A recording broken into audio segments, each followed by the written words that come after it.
I'm 62 years old, and what I'm about to tell you is something my friends would call a betrayal. For years, we've let men your age believe attraction is a game of numbers. The size of your bank account, or the years you've managed to shave off your appearance. I'm here to tell you that's a convenient lie. The things that make a man deeply attractive to women my age have nothing to do with what you can buy or how well you've held up. They have everything to do with quiet signals you are sending every single day without even realizing it. You need to listen carefully to what I'm about to say. This isn't just about attraction. This is about your peace. This knowledge is the shield that protects your hard-earned dignity and your savings. This is the difference between a peaceful life and being someone's retirement plan. So stay with me. The first place we look is in the quiet moments. Watch what happens when a conversation pauses. Do you rush to fill the space, panicked by the silence, or do you let it breathe? That gap is a test. It's a vacuum, and whatever you're most full of, anxiety or peace, will rush in to fill it. We are watching to see which one it is. A nervous man is like a shallow, babbling brook, noisy, restless, and you can see the bottom immediately. But a confident man is a deep lake. He is still on the surface, which signals immense depth and life beneath. That stillness tells us you are not running from your own thoughts. It tells us you are at peace with who you are, right here, right now. If you constantly fill the air with noise, you are signaling neediness. You become an emotional project for her to manage, and at our age, we are done with projects. We've raised our children, we've built our careers. We are not looking for another renovation job. We want a partner, not a house to fix up. The next thing we look for is a life that you own. Something you do purely for the joy of it, not for an audience. It could be woodworking, restoring an old clock, or learning a language. This proves you have a rich, functioning inner world that doesn't require her validation to exist. Your life must be a fully furnished home, not an empty stage waiting for an actress. She should feel like she's being invited into a warm, interesting space, not like she's been hired to make the set look alive. A hobby's power is in its discovery, not its announcement. When we find out you have this whole other world, it's incredibly attractive. A man with no inner life outsources his happiness. He becomes an emotional vampire, looking for a host. A woman of substance is not looking for a host. She's looking for another sovereign nation to form an alliance with. You have to be your own country first, with your own resources and your own culture. These two things, your comfort with silence and your private passions, are deeply connected. They both reveal a man who is self-sufficient, a man who has a center of gravity that is located inside himself, not in the approval of others. This is the foundation of the dignity that women my age find ourselves drawn to. But these are only the opening signs, the things we can observe easily. The next signals are far more powerful. They aren't about what you do, they are about what you refuse to do. They are about the strength of your boundaries, and that, I assure you, is where true power lies. Now we go deeper. The third signal is the one that separates the men from the boys who just got old. It's the strength of your no. I'm not talking about being argumentative or difficult. I'm talking about the quiet, firm ability to decline a request without a long, rambling apology. Your time is your most valuable, non-refundable asset. A woman of substance is watching to see if you treat it like a treasure or like free samples at the market. Your yes is a currency. If you give it away to everyone for any reason, it becomes worthless. A man who agrees to everything is a man whose agreement has no value. But a man who can deliver a polite, calm, "No, that doesn't work for me," creates scarcity. His yes, when it finally comes, feels like a gift. It tells us he respects his own life, his own schedule, his own peace.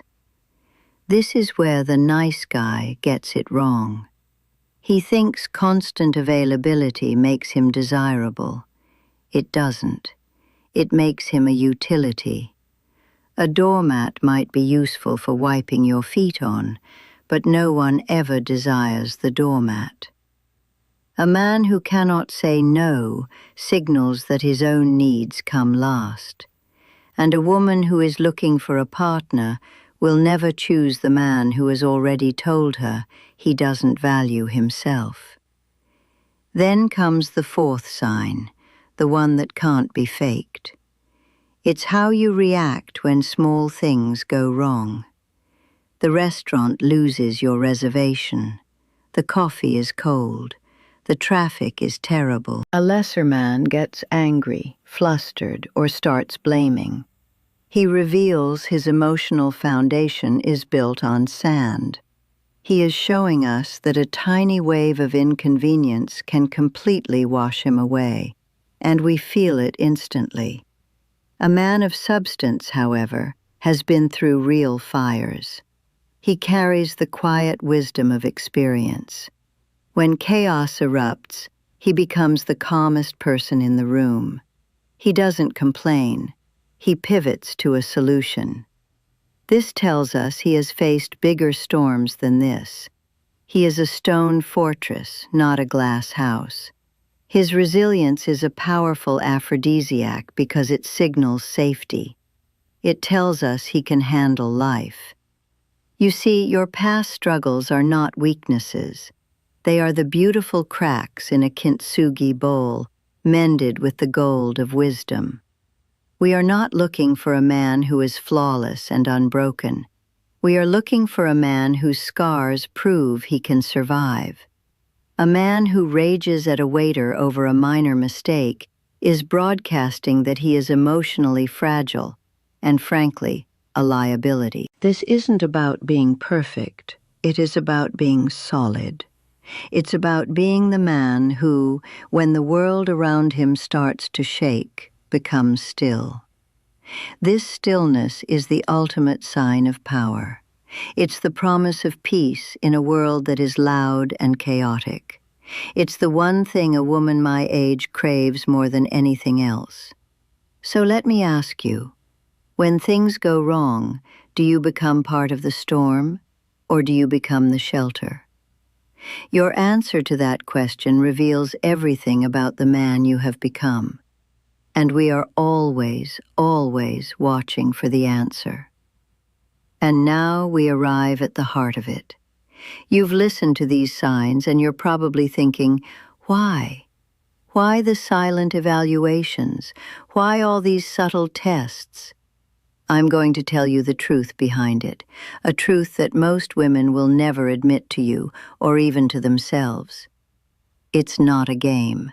It's a matter of survival. For a woman my age, choosing a partner is the single most significant financial and emotional decision she has left to make. We have spent a lifetime building our peace, our security, our nest egg. We have seen friends, smart women, lose it all in a few short years by choosing the wrong man. A man who is a black hole of need or chaos. So when we meet you, we are not just looking for a dinner companion. We are, essentially, conducting the most important risk assessment of our lives. These signals are our data points. They are not about judging your wealth. They are about gauging your stability. We are checking to see if you are a safe harbor or a shipwreck waiting to happen. Let me be perfectly clear. This is not about finding a perfect man. It is about avoiding a dangerous one. The real emotion behind all of this is not a desire to control you. It is a deep, primal need for safety. At this stage of life, peace is the ultimate luxury. We have lived through enough storms. We are not looking for more drama, more projects, more people to fix. We are looking for calm waters. And there is another reason, one that is just as critical. We have raised our children, we have built our careers, we have managed households and balanced budgets. We are, to put it simply, done with caretaking. We have retired from the business of raising men. When a man demonstrates that he cannot handle his own emotional world, that he needs constant reassurance, or that his life is an empty room waiting for a woman to furnish it, he sends a very clear signal. He is not a partner. He is a project. He is a full-time job that we are no longer willing to take on. So these tests are not about being difficult. They are a filter. They are a quiet, efficient way of discovering if you are a man who can stand on his own 2 feet, so that you might one day stand beside her as an equal. We are looking for a partner in peace, not a student to enroll in a class on how to be a man. Let me tell you a truth that isn't pleasant to hear. This isn't just about us protecting our assets, it's about you.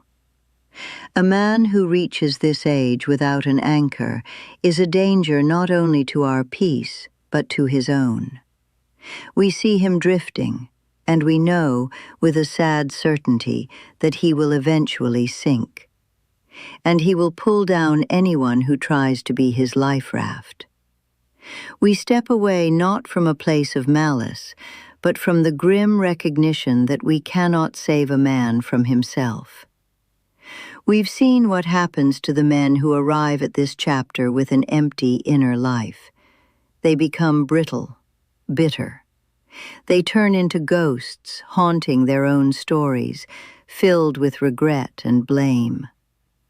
A woman my age has no time for ghosts. We want a man who is fully present, fully alive in his own skin, right now. Your peace is not a gift you offer to us. It is the evidence that you have not, after all these years, given up on yourself. And you know what's worse? Yes, sometimes the tests are deliberate. I will be honest with you about that. A woman might cancel a plan at the last minute just to watch what you do. Do you get angry? Do you start pleading or demanding an explanation? Or do you simply say, "That's a shame. Let me know if another time works," and then go on and enjoy your evening? Your response is a quick, efficient X-ray of your emotional spine. We will introduce a small, manufactured inconvenience. We might bring up a controversial topic, just to see if you can disagree without becoming defensive. Can you hold your ground without turning the conversation into a war? We aren't looking for a man who agrees with us on everything. We are checking to see if you have the strength to be your own man, even when you're standing right next to us. That is a test, and most men fail it. Think of these not as games, but as stress tests on a very old, very important bridge. Before we will walk across a structure that must carry the full weight of our trust and our future, you better believe we will poke it. We will push it. We will listen for the creaks. We do this because we know from experience that a small fracture under minor pressure signals a catastrophic collapse under the real weight of life. At the very bottom of all this, what every woman my age wants is not a provider. It's an editor. Our lives have been long and complicated. They are filled with noise, with old obligations, with the ghosts of past dramas. We are desperately looking for a man whose presence helps us edit all of that out. A man whose own quiet makes our world simpler, not more chaotic. His peace becomes a sanctuary for us. So you see, all of these signals, your stillness, your private passions, the power of your boundaries, your resilience in the face of chaos, they all point to the same North Star. They are evidence of a man who has finally stopped performing for an audience, a man who is content in his own company. That self-sufficiency is not a threat to us. It is the very thing that makes a true partnership possible. We are not looking for a king to rule our world or another child to raise. We are looking for a fellow traveler, a man who has already packed his own bags, knows his own destination, and is walking his path with a quiet dignity. The most powerful invitation you can offer is not to come and complete her, but to simply walk beside her, each of you whole, each of you free. So, in the end, the truth is this. All these signals, from your comfort with silence to the strength of your boundaries, point to a single powerful conclusion.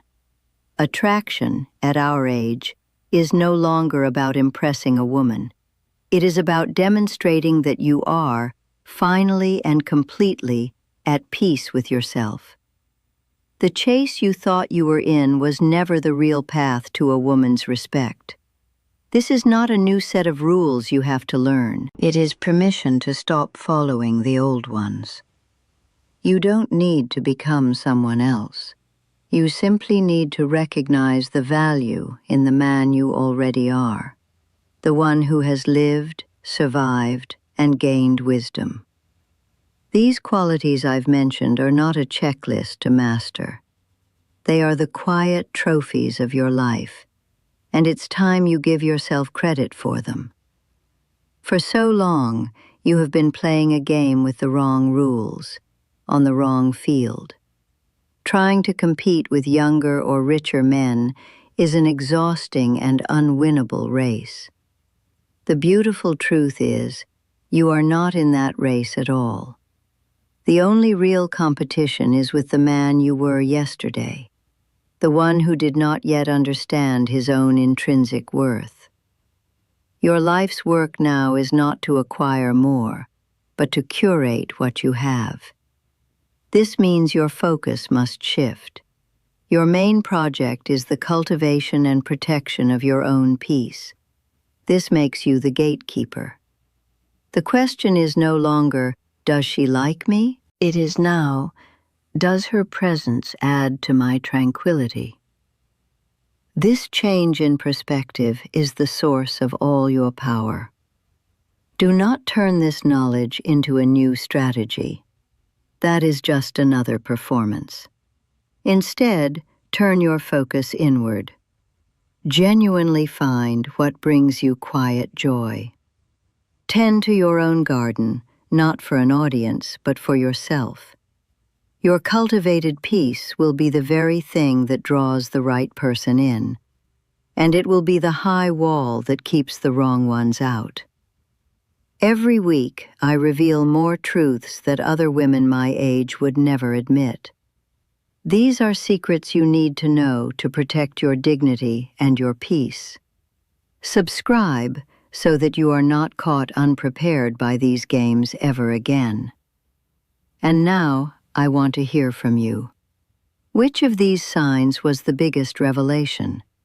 Share your experience in the comments. Your story might be the one that finally helps another man recognize his own value. You don't have to play this game anymore.